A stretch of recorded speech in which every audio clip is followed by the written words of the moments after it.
Good afternoon. My name is Colonel Chris Parris, Commissioner of the Pennsylvania State Police. I'd like to introduce several members in the party behind me.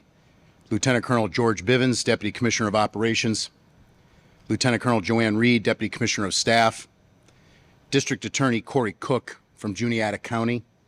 And the Pennsylvania State Troopers Association President Dave Kennedy. It is with deep regret and sadness that we are here to speak to you today about a both harrowing and tragic day for the Pennsylvania State Police and our family. Yesterday, June 17th, 2023, we had 2 troopers shot in the line of duty.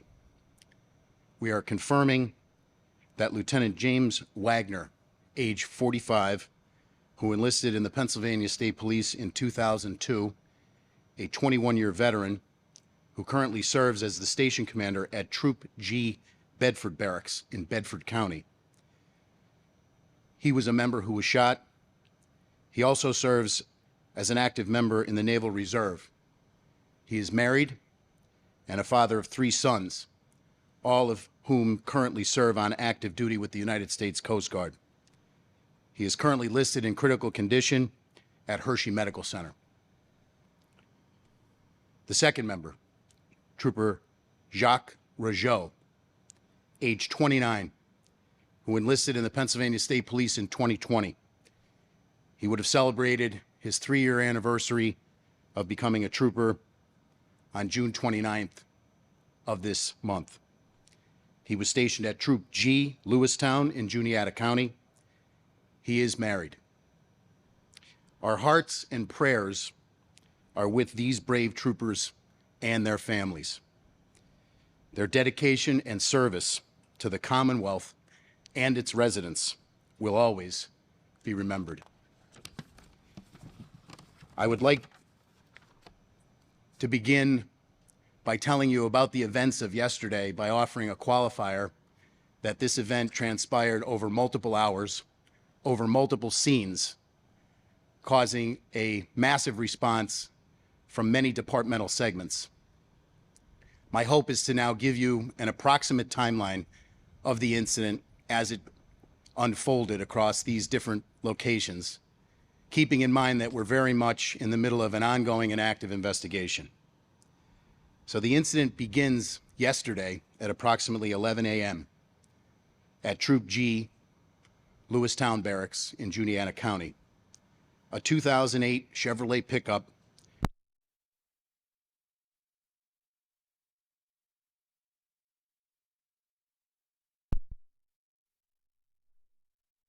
arrived in the parking lot of the barracks at Lewistown. It drove through the parking lot, and it was noted on the closed circuit video surveillance by people inside of the barracks, which was occupied at the time. Mr. Stein got out of his vehicle and fired several rounds from a long rifle into marked patrol cars. Obviously, this garnered the attention of the members who were attempting to provide the services that we do all across the Commonwealth. Mr. Stein then got back into his truck and drove away. We were able to identify him, and we immediately began a search. We activated a major case team and other department assets to include one of our helicopters to aid in that search of attempting to locate Mr. Stein.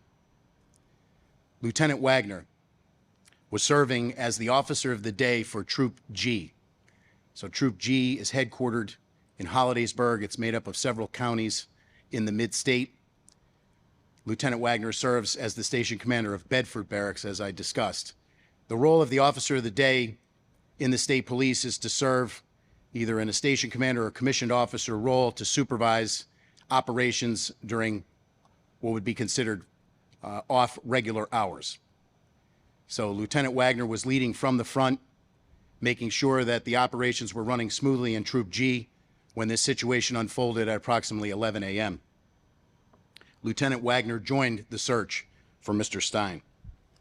At approximately 12:45, Lieutenant Wagner encountered Mr. Stein in Mifflintown Borough, Juniata County.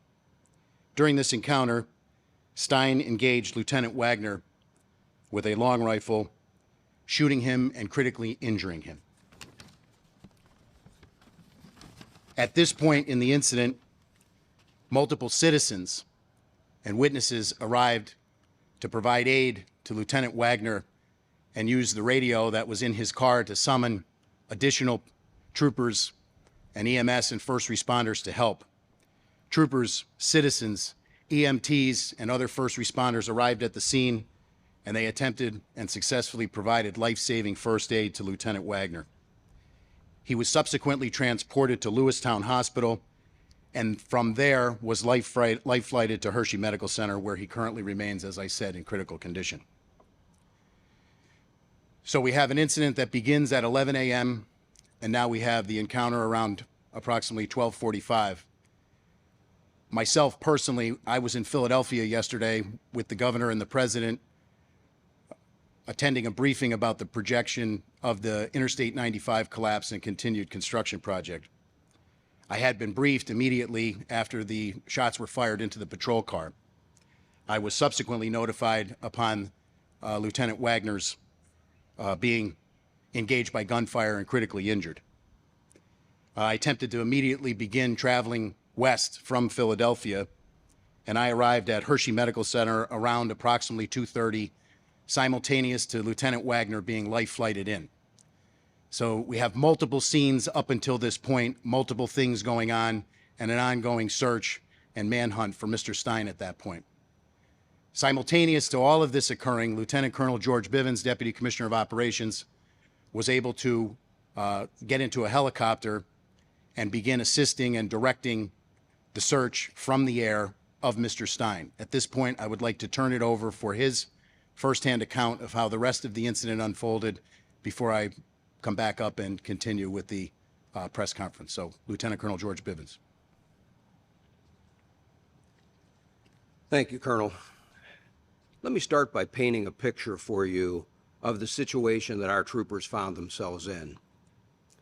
They had already encountered gunfire from an individual with a very large caliber rifle, one that would defeat any of the body armor that they had available to them.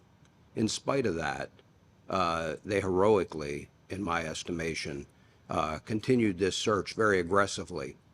They were using a number of resources the department has available to them.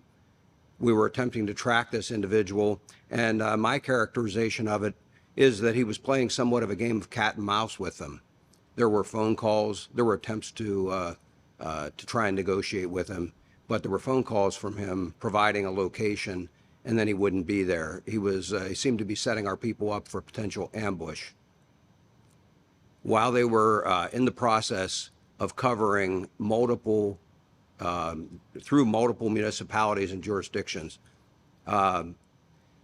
one of our troopers traveling down Baumgartner Drive towards Swamp Road, unfortunately was ambushed by Mr. Stein from the area of Swamp Road with a gunshot that struck Trooper Rougeau through the windshield of his patrol car, killing him. Other troopers came to his assistance. Stein escaped down Swamp Road, got into a somewhat still rural but residential area, some woodlots and things in there, and our people were attempting to locate and flush him out of there. One or more of our members engaged him, did flush him out. I was overhead at that point with a helicopter, and we were able to coordinate getting additional patrols to try and intercept him. What I witnessed, and I will tell you in my many years with the Pennsylvania State Police and many serious situations, was one of the most intense, unbelievable gunfights I have ever witnessed. As Stein drove through a field, approached Harshberger's store and a small restaurant there, he drove to the parking lot. There were people in the lot that were patronizing that business.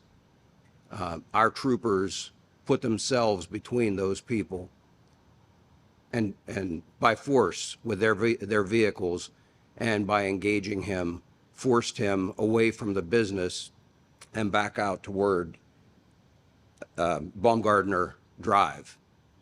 There was an exchange of gunfire in the edge of that parking lot. Stein then drove across Baumgartner Drive through a residential yard and garden and became stuck against a row of trees on that property, with our people continuing to engage him.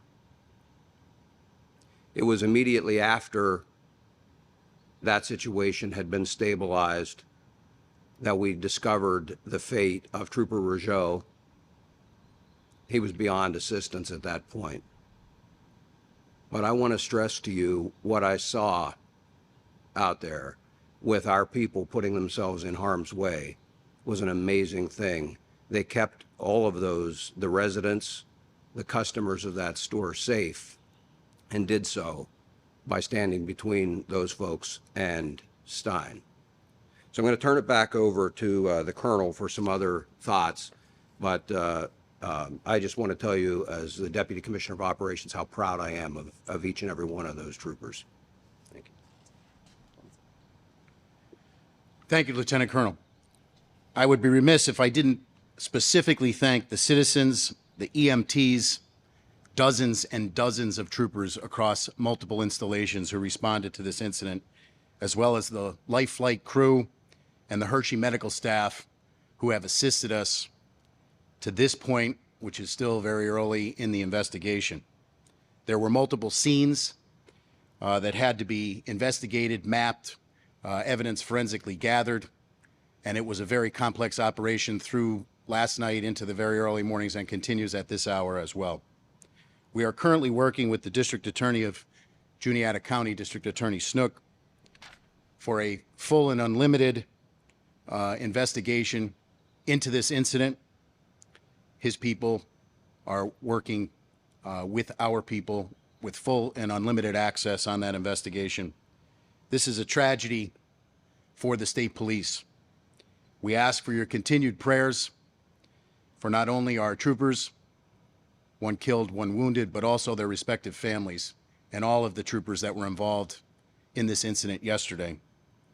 I have to say, in my opinion, watching and being briefed on what occurred yesterday, it's a miracle that no members of the public were injured or killed as a result.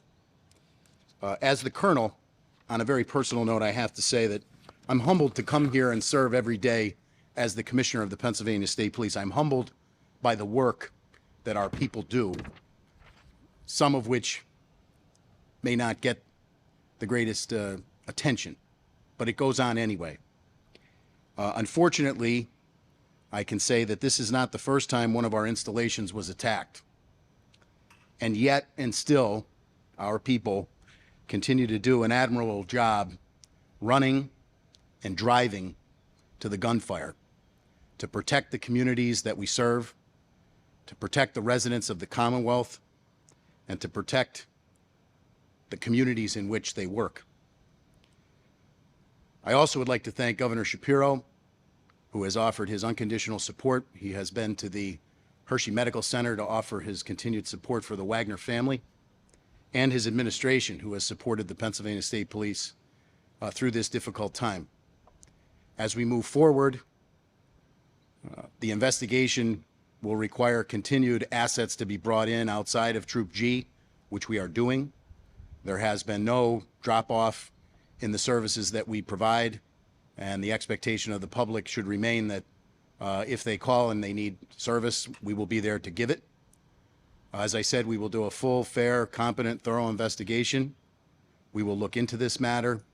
At this point, there are no clear motives which we can point to, but the investigation is very much ongoing. I'm struck by the level of violence that this investigation over these hours as it transpired, and I remain humbled and in awe of the way that our people rallied and brought the resources needed to bear to protect the community. So with that, I would open it up to questions. Ma'am?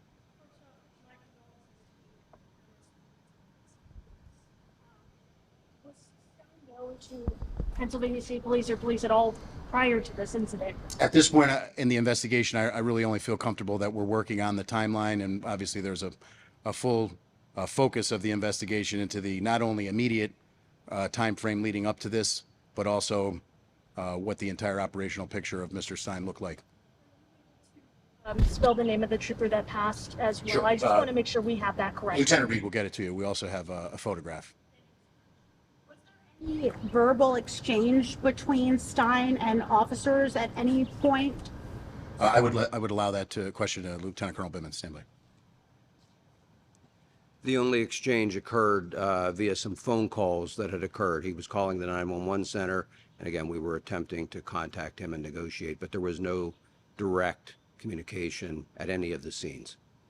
Also, I don't know if you can answer this or not, but I just totally forgot my question. Someone else. I do have one more. Why do you presume he was calling the 911 centers? I know you described it as a game of cat and mouse, but are you able to kind of explain, just so I can get a better idea in my head? And is there a number? I can't give you the number of calls at this time. That's all part of the ongoing investigation. And again, speaking to his motive would be beyond my ability at this point. I can only characterize what we actually observed. And again, I characterize it a game of cat and mouse. He was calling 911 centers. Yes, ma'am. And that's why I remembered it. The fact that state troopers don't have body cameras, is that going to affect the investigation at all? It will have no impact on the investigation, and we are in the process of acquiring body cameras for each of our patrol officers out there. A contract has been awarded, and we're in the implementation phase now. What time the trooper that was killed was struck? That would have been about roughly 2:30 in the afternoon. And everything else played out in very short order there. So we had 2 scenes prior to that, and we had 3 scenes in close proximity. The scene where he was shot and killed, another scene just out Swamp Road near another residence where troopers engaged him, and then finally back near the restaurant and the final resting point. And so a fairly large area, but all within sight of each other. And there were people inside of the restaurant at the time, right? And they were told to lock down in place. There were people inside the restaurant, and yes, they did lock down. We tried to keep, people got out of the parking lot, and our troopers were in the lot then. Were they inside? Do you know? Or They were not kept inside for a long period of time. Once the scene was safe, they were out. They did remain on site for a little while because we needed to process that scene, and we had shell casings and evidence that needed to be collected that could have been disturbed.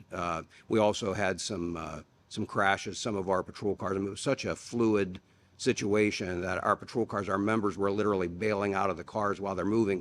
They were under fire, and the cars crashed into one or two of the, at low speed, but crashed into one or two of the customers' vehicles that were there while our people were bailing out to engage this gunman.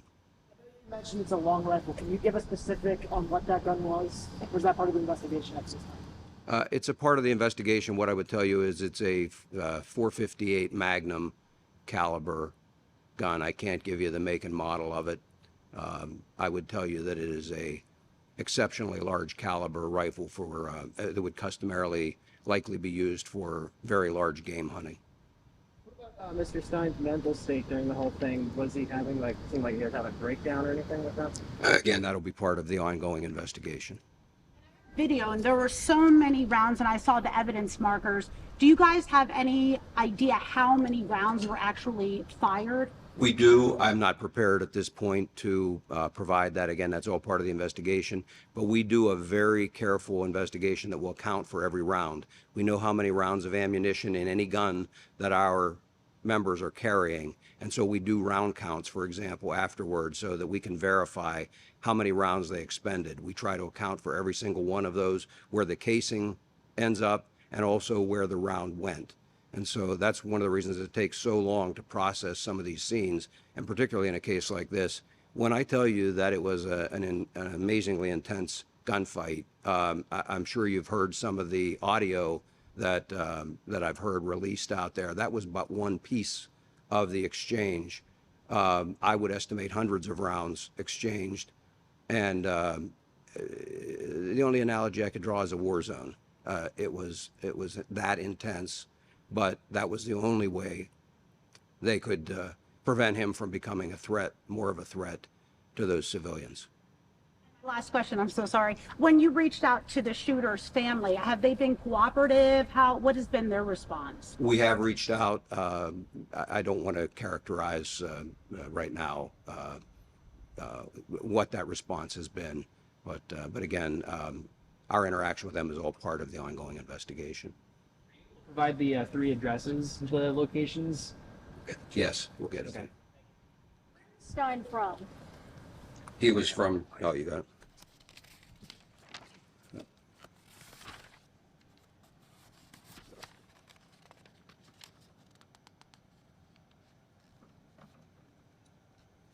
Stein was a resident of Thompsontown, Pennsylvania, Juniata County. And the vehicle that was involved was registered to him, which was very preliminarily and then ultimately verified to be him after he showed up at the barracks through the video surveillance that we have. Again, not to belabor, but to speak a word about it, the large caliber rifle or the nature of the ballistics between a handgun and a long gun, in particular a rifle.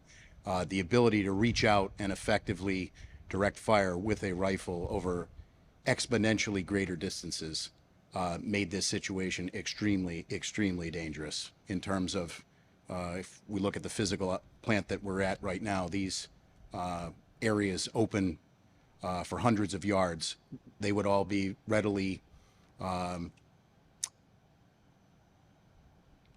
utilized to shoot and use this long rifle, and to drive into that scene knowing that our barracks had been attacked and troopers had taken fire. I'm really in awe of the work that was done.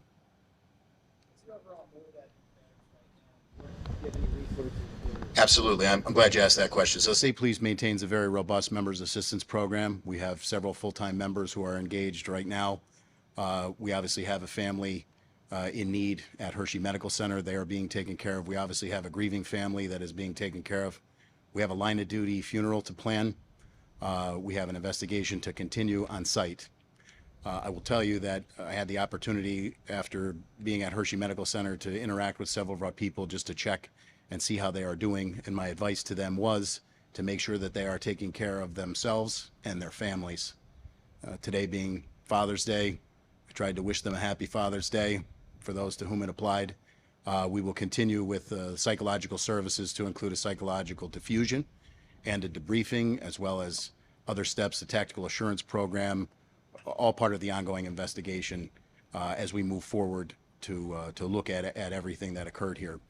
In the long term, unfortunately, having been part of an incident like this before, I would characterize our people as exceedingly resilient, but at the same time, very human. And my personal advice to them last night, which I know has been echoed through those formal channels of the Members Assistance Program, is pay very close attention.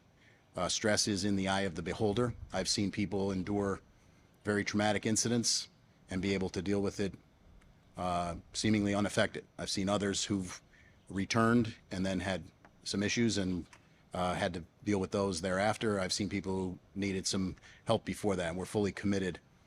And I can't underscore again, dozens and dozens of troopers responding from all different locations, multiple troops to provide assistance. And it was a very chaotic and, as I said, the two words that stick out to me are tragedy and harrowing. It was a tragic and harrowing day.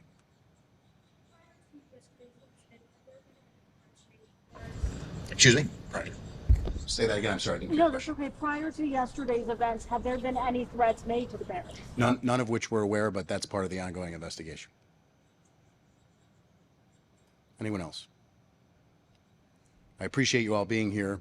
We wanted to take this opportunity to answer the questions that we felt that we could. I wish to those applicable happy Father's Day. It's a very difficult day. The loss in many ways is more than we can bear, but we will bear it. But we ask for your continued prayers and support. And again, I can't say enough about the people in the immediate location of this incident. I mean, this was, as Lieutenant Colonel Bivens said, as harrowing as it gets. Thank you very much.